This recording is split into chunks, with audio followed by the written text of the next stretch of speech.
How's it going, guys? HonestlySarcastc with the Hyperloops. So this one is going to be for the website, and what I kind of want to talk about is, I guess, using cards inefficiently. At this point, I don't even know realistically like which vlogs go public, which ones stay patron. They move all around, but for this one, I know for a fact it's going to be a big one, or not long, but it's a big one in my heart.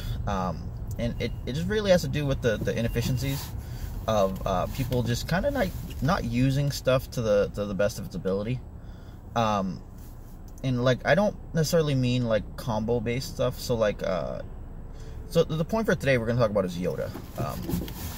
So now Yoda's an interesting character because he doesn't himself have any damage sides, but what he represents is a lot more than that at times. So he's essentially a controlled utility character die, but he does more than most of the other dice that try to do that stuff do, as far as like for your own merit. What that essentially means is, so we'll quickly go over his characters, his die sides, and they may be in the wrong order, but it's 2 focus, then it's disrupt, discard, shield, 1 of each, and then double special. And then the special allows you to do 2 of the following 4 without repeating. Mill an opponent's card, get a resource, get a shield, or change one of your other dice to another side. So now the thing is that what we're used to seeing is people go, alright, you know, I got my 1 Yoda special, I'm going to use that special and then, you know, pretty much gain a shield or a resource, then mess with my other Yoda, flip it to a special, and then do that special and gain, you know, resource shield or resource and mess with another die, and you're like, yeah. But now, let's look at what you really got from that. So assuming we go resource, mess with another die, we only got 2 resources from his dice, and then flipping another die could essentially be viewed as a kind of a cost of 1, I guess. But like, that's fine because all of his die sides do similar stuff like that. So like, milling a card from an opponent's deck, I think at this point has been viewed as the cost of 0 or 1. Flipping your own die is worth about 1. Flipping a shield is worth 0 because of take cover. The reason I said milling your opponent's top card of the deck is 0 is because stuff like Secret Mission, you can mill your opponent's deck with that and then potentially gain a positive out of it. So depending on how you want to, like, you know, associate that, you can do different stuff. But so the expectation here is that you really want the resource and you really want the changing of the die. And now the thing is that depending on what dice you're using, the changing of a die could have different, I guess, merits. So let's say your ancient lightsaber is being flipped to a +3. Outside of it showing a resource side, every other side it would have shown would have been a net positive at least 2. So the 1 switching to 3 or shield switching to 3 would have been a shift to 3, and then a blank would have shifted to 3 but been worth 3. The other ones would have been worth about 2. The resource is a little different because resource math is not really linear. It's based on like what we hold ourselves to be evident for what resources are worth, especially since we get 2 free at, you know, each round. But so the expectation there is that if you use, let's say, a Yoda special to get a resource and then flip an ancient to a 3, then that would have been worth 2 damage plus your resource, which is like astronomical in value. And then the same thing applies if, you know, we switch an heirloom to a 3, a raise saber to 2s or 3s. Like, that one's a little tougher on raise saber just because they already have 50% to hit for that die.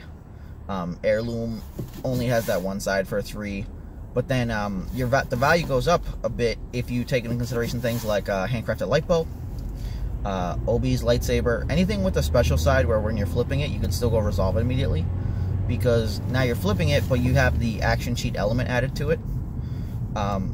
So it's like, okay, you know, this makes perfect sense, but like the downfall is that how often do you see people chaining off of their Yoda specials? And I don't mean like both Yoda specials are already on special. I just mean like they're like, all right, you know, Yoda, do whatever, flip the other Yoda, do it. You're losing like what you gained there.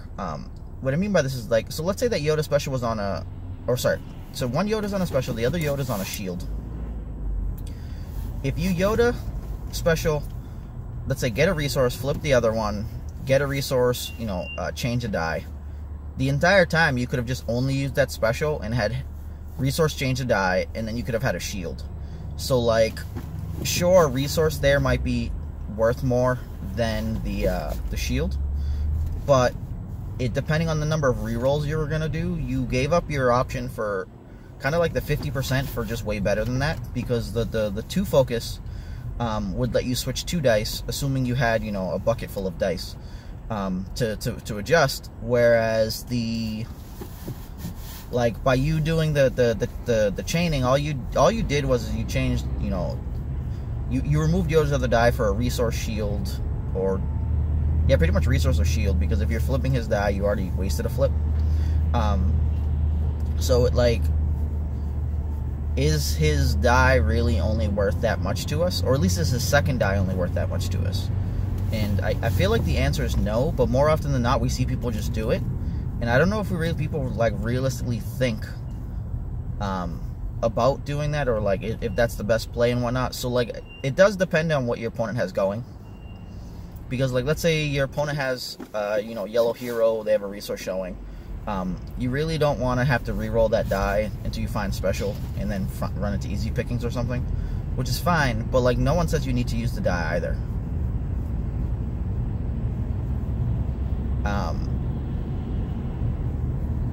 One second, there's a minor drama going in via text messages.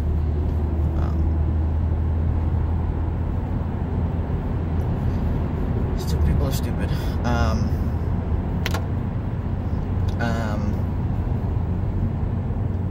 Sorry, yeah. I blink out immediately when I read some of that stuff. I'm just like, is this really happening right now? Is this real life? So yeah, like, I'm starting, like, I don't play much Yoda, but I found myself kind of looking down on people who did that in general, without considering the other options. And then as I started to play Yoda, so I originally started doing it the way I had anticipated, which is like, I'd re-roll, you know, his other die and fix and do stuff.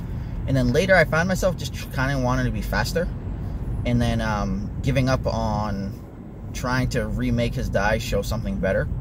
But that's really a huge mistake. And I'm pretty sure it's a pitfall. Like, if you know that you're going to be re-rolling once or twice in the round, you should potentially give that a shot. And kind of just go for it. I don't know why I'm saying this. Like, I'm sorry, I still got these messages coming up. You probably should not be chaining your Yoda specials unless you either A, only have one more reroll, or B, just like need the action pacing. Rerolling and getting the 2 or the special on it can kind of explode you with resources, because if you can just take Yoda's special to be a shield and a resource, or shield and a fix, and then the other one as a, I'm sorry, resource and a fix, and then another resource and a fix, you're netting a positive there on stuff you were going to reroll anyways. And then the other thing is that since you're rerolling the dice, you get to reroll the other dice first to try to like max out full damage, instead of just, you know, I have a 1 here and a 1 here, and then I'll like chain Yoda things, then flip this to a 3 and have 5. Like, you have the shot of potentially going there for the 7. So like, it's definitely something I think you should take into consideration. Definitely a lot of us will do it without even like really thinking like, why do we do this, as opposed to, you know, what are we gaining or losing from just leaving the die out. Like, there's a lot of times where the disrupt or the discard on Yoda is actually super relevant, and people are just, they're all about the special chaining, and the resource to you may not be as important as the resource that you could have eaten from the opponent, or the discard you could have taken from their hand. So hopefully, you know, this goes a bit of a way to helping in that regard. And then trying to think what else is there. Like, anytime you hit that 2 focus on Yoda, it's going to be real good too. Like, I find myself sometimes doing special, you know, resource, flip into the 2, and then I'll flip 2 dice. It doesn't matter too much, but once you start seeing like heirlooms and ancients together, like you're representing 6 there. And if you rolled, you know, once and you don't have any more rolls left to go, doing something like that can go a long way. Because you could have grabbed an additional resource, I guess, and still flipped one of them. But it depends on what it's going. Like, let's say you had a 2 on an heirloom and a 1 on an ancient, then taking the 5 and the resource often finds it better to be than getting 6 with no additional resource. Because the 1 damage is usually worth less than a resource. So, like, it's based on what you're going on. And at that point, then, like, doing the chaining thing is perfectly fine. But if you can natural roll into the 50% of the Yoda die that you really want, like, there's a lot going there. Like, each time you get to use that special on its own without having to use the prior special to flip it into a special, then you're getting, you could just be netting a positive on a shield. So, like, it's definitely something to take into consideration with Yoda. I'm trying to think if there's any other, like, bigger ones that I see it frequently with. People running, like, Thrawn, Talzin, cutting some of the early 1-drops from the deck would be people that I'm pretty sure aren't like, super aware of it. Like, so, like, the Crystal Balls, Dark Councils, Imperial Disciplines go a long way towards maintaining or just keeping one of the Thrawn dice on the table when you try to change the other one to 2 resources. So if you're always doing it off of just Thrawn's dice, and you're like, all right, you know, I found my focus, and then now I'm at 2, you're giving up Thrawn's die very cheaply there. The 2 focus on Thrawn and the 2 resource on Thrawn are pretty amazing. And then in most situations you're playing with Talzin, so if you can just stick, you know, Imperial Discipline down, you can guarantee yourself the 2 resource bump, and then Talzin can flip the Thrawn die to 2 focus or 2 resource based on what you're looking for, and like kind of what you roll out. So definitely, like, keep these things in mind. There's a lot of there's a long way towards going to efficiency. Sorry, it got real hot in here. Trying to think, like,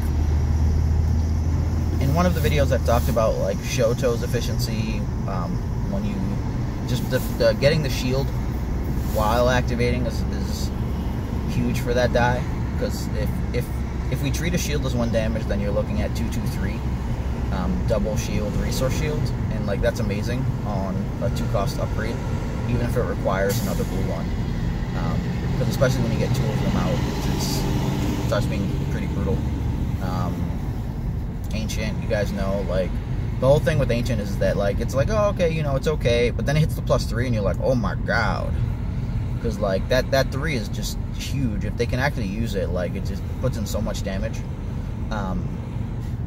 And then if you start getting close to killing that guy, it just goes away and they heal up. What else is there? Blue Hero, or Blue Melee in general has, like, the best weapons right now. Like, if we look at, like, X8s, holdouts, Hidden Blaster is very good because it's packing, like, that 1 damage via flicking the shield. But it pales in comparison to a lot of the other stuff. Like, if you think of it, Shoto is essentially a Hidden Blaster, but requires you to have the other upgrade, and then does it every round. Because Hidden Blaster is just so you cast it, you eat the shield, and then you do whatever because you have ambush. And Shoto's just like, okay, well, I activate, I'll eat the shield or get a shield, and it does it every time. So let's take it. Oh god. So I'd say look for efficiencies in the cards that you're playing. Think about, like, why you do certain stuff. Like, do you find yourself using C-3PO as focus very often? Could you use it on bigger focus?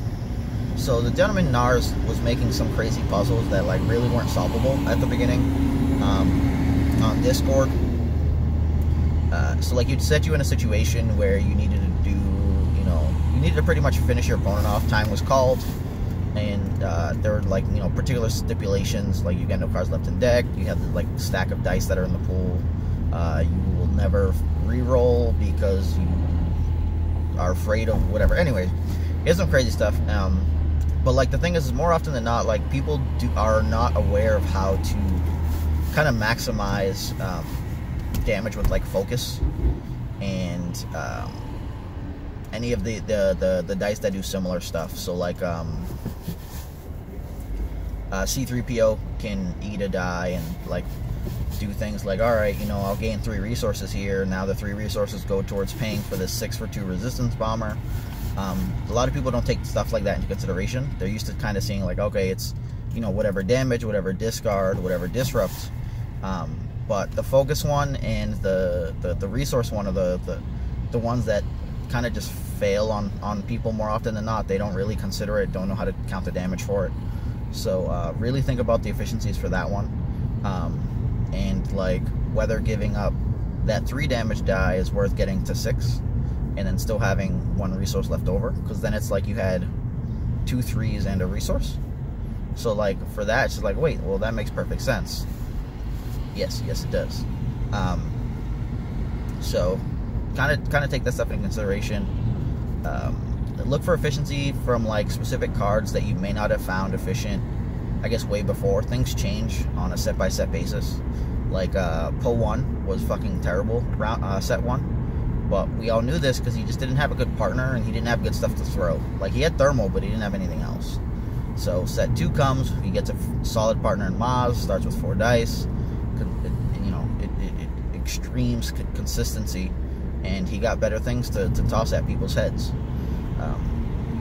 So just, you know, always re-examine former stuff, see what happens. Like Seven Sister wasn't doing like hardly anything. Then Maul Saber comes out and it's like, ooh, Seven Sister. R2B2 did stuff before. R2B2 for some reason has gone away now. It's still a viable deck. Like the format had like flipped around to like